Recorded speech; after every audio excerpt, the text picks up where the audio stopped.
Hi everyone, I have got 2 Book of the Month clubs to open. I think these ones might be December and January, and I know that my March one shipped, and I've got 2 books coming for that one, and I've got my February that I know isn't open yet, but I know I've got 2 in that one, so I'm thinking these are January and December. So anyway, we're going to open these up, talk a little bit about the books, talk a little bit about some of the changes coming in March. And so I hope you guys stick around and join me.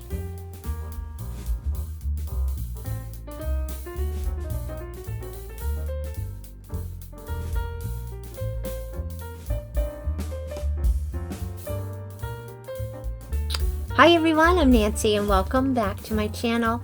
Thank you so much everyone for stopping in, spending a few minutes of your day with me. It means more to me than I can ever let you know. I appreciate each and every one of you, your support, your friendship. It's amazing. So thank you everyone from the bottom of my heart. If you are new to my channel, I hope that you consider hitting that little red subscribe button over there. I would love to have you come back and join me for future videos. Today we are going to be talking about the Book of the Month Club. And back in my day, oh my gosh, I loved to read. I always had 3 or 4 books going at a time. I would have one in my bedroom that I would read at night when I went to bed, and I had one in the living room that when we were watching TV and I wasn't really interested in watching, space stories and things on TV, I would read my book. And I even, because back in the day, I used to have lunch breaks at work. Yeah, I used to have coffee breaks and a break in the afternoon. I had a book in my bag at work, and I would just kind of sit there and read my book. Yeah. So yeah, I always had a few books going at a time. We used to go camping, Sandy Neck Beach, Cape Cod, and I always had a ton of books with me, and I would read out under the awning and just try to relax and read. When I would go out fishing with the guys, I didn't go fishing, but I would sit and read my books out on the boat, and then at night I would just kind of sit and read, and it was just... I just used to love to read. And then later on, I just always had them in my hospital bags, and every time in waiting rooms and hospital rooms, I just would read so much, and I would always donate my books back to the hospitals and things. So there was always things for people to read in the waiting rooms. But then I got out of it, and for whatever reason, I just had a hard time getting back into reading again. But I'm finally back into it. I'm slowly getting back into it, and of course some days are better than others. But I work. Yeah, like don't we all? But I'm on a computer 10, 12, 14 hours a day, and I'm looking at a computer screen, working with numbers and figures and spreadsheets and emails, and you got it.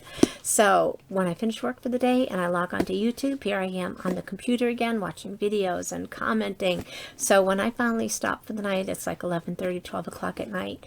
The last thing I want to do is to relax and look at a screen. I love to hold a hardcover book in my hand. I know a lot of people go to Kindles, and they, because it does save on paper and things like that, but after looking at a computer that long, I just want to hold a book in my hand. I love holding books. They're just great. If it's something that you love, you want to read it again or pass on to someone in your family, you can put them on your bookshelf, or they're just really nice to donate to people. Or if you know someone that's going to love a book, it's just really nice to kind of pass them on to people to enjoy them. So I love hardcover books. Alrighty, so getting into Book of the Month Club. So I'll have my link below. If you use my link, and I'm not really sure how it works, because some people say that they get $9 for the first book. Some people say that that link worked and they get $5 for the first book. I know when I used someone's link, my first book was $5. And then after that, the books cost $14.99 a month. The shipping is free. You get 5 books to choose from. If you can always skip a month, I've skipped months here and there because I was so far behind. They have a vast, huge library of books to choose from, as well as the Book of the Month. You can get extra selections as well. You can start a TBR list right on your account, so that if you're watching someone's videos and you're listening to their reviews and you're saying, oh my gosh, that book sounds like something I want to read, you can put it right in there, so you don't have to worry about making a list somewhere and then losing your list, because I am good for writing lists all the time and then losing them. Yeah. who knows how that happens. But anyway, I got this little thing from Amazon right here that says, that's what I do. I read books, I drink wine, and I know things. Yeah, so much fun. I just thought that was just a kind of fun backdrop. So going with the I drink wine, I've got my wine. I've got my Wine Haven Dear Garden red wine, and I did an unboxing for this that hasn't posted yet, but here this is. So I'm gonna have a little bit of wine, wet my whistle, and get into the Book of the Month Club with you. So the exciting thing about March, usually you got 5 books to choose from. Starting in March, they're giving us 7 books to choose from for the Book of the Month Club. Oh my gosh, it was so much fun going through and reading about the 7 new books this month. So I actually picked 2. I'm excited to get them in, but of course I haven't opened February's Books of the Month Club. So anyway, let's get into the books I chose. So I could be December, could be January. This one is called The Magnolia Palace, a novel by Fiona Davis. And when I was reading about this, it's a historical fiction, I was so excited because it was about the Frick family, and I'm thinking, oh my gosh, that's a family on my mom's side. And yeah, it wasn't. My mother's side, it's Frink, F-R-I-N-K, so I was off by 1 letter. So close to being in a novel.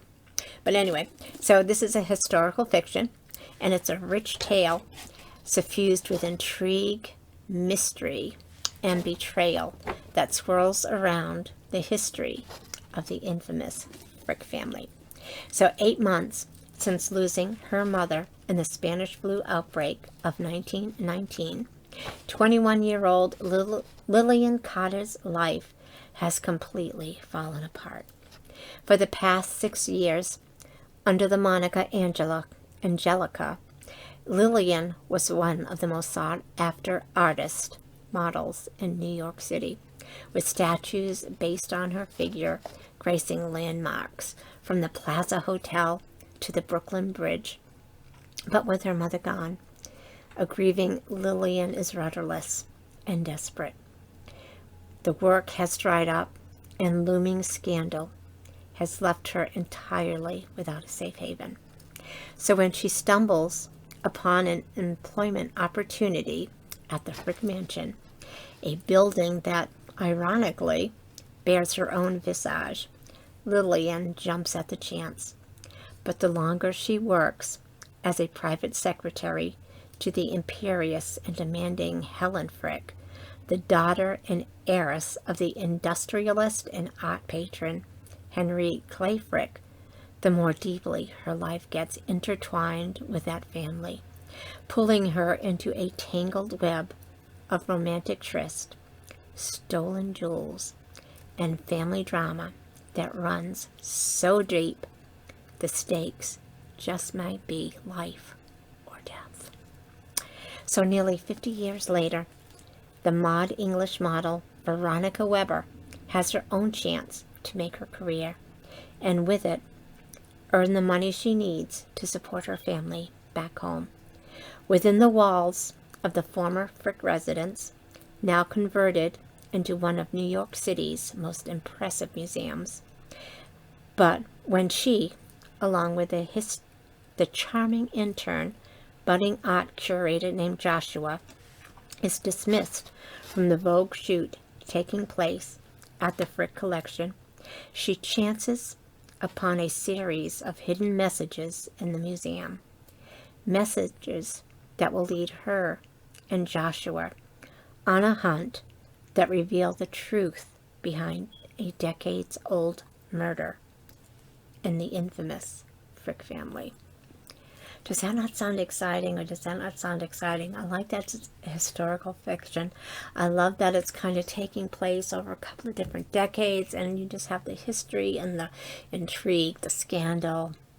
It just really, really sounds good. I'm excited to have this in my own TBR list. So, yeah, I'm excited about this one. And next, and because I wanted to start getting into some other books like the fantasy world and things like that. So this is called A Magical Realm. And this is called A History of Wild Places and it's by Shay Earnshaw. And I love this kind of like an ink print, you know, like when everybody looks at it, do they see something different? Does your own mind kind of visualize what it can be? It just kind of makes you wonder about that. So anyway, again, this is called A Magical Realm, and it says it's a mesmerizing tale about the search for a missing woman last seen going into an isolated forest town with some secrets.